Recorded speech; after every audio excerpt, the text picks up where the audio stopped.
আমরা এই প্রতিজ্ঞা নিতে পারি আমরা যে কোনো মূল্যে আমরা ঐক্যবদ্ধ থাকব। আসুন, এটিই হোক আমাদের আজকের প্রতিজ্ঞা, এটিই হোক আমাদের আজকের শপথ।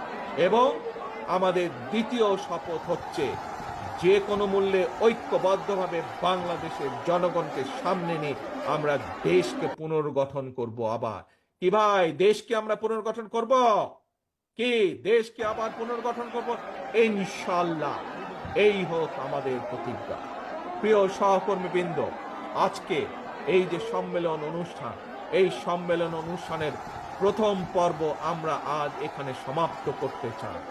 আমি আমার ব্রাহ্মণবাড়িয়া জেলার যে সকল নেতৃবৃন্দ আছেন, সকল নেতৃবৃন্দর সাথে আলাপ আলোচনা করে ইনশাল্লাহ অতি শীঘ্র আমরা সম্মেলনের দ্বিতীয় পর্বের তারিখ আমরা ঘোষণা করব এবং দ্বিতীয় পর্বের তারিখ ঘোষণার মাধ্যমে আমরা সম্মেলন অনুষ্ঠানের দ্বিতীয় পর্ব আমরা অনুষ্ঠিত করব ইনশাল্লাহ।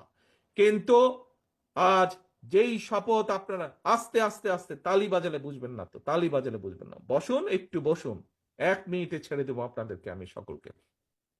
বসুন, প্রথমে বসুন সকলে, প্রথমে সকলে বসুন, বসুন বসুন বসুন বসুন, বসতে হবে, বসতে হবে, বসতে হবে, একটু বসুন সকলে। আমরা কি প্রতিজ্ঞা গ্রহণ করেছি? প্রথম 1 নম্বর প্রতিজ্ঞা, ঐক্যবদ্ধ থাকতে হবে। কি সকলে ঐক্যবদ্ধ আছি? আমরা আমরা সকলে ঐক্যবদ্ধ আছি ইনশাআল্লাহ, আমরা সকলে ঐক্যবদ্ধ আছি। মনে রাখতে হবে, ঐক্য, ঐক্য, ঐক্য, ঐক্য ছাড়া কোনো কাজ আমরা সফল হতে পারবো না। এবং আরেকটি গুরুত্বপূর্ণ বিষয়, সেটি হচ্ছে যে কোনো মূল্যে আমাদেরকে জনগণের পাশে থাকতে হবে, জনগণকে সাথে রাখতে হবে।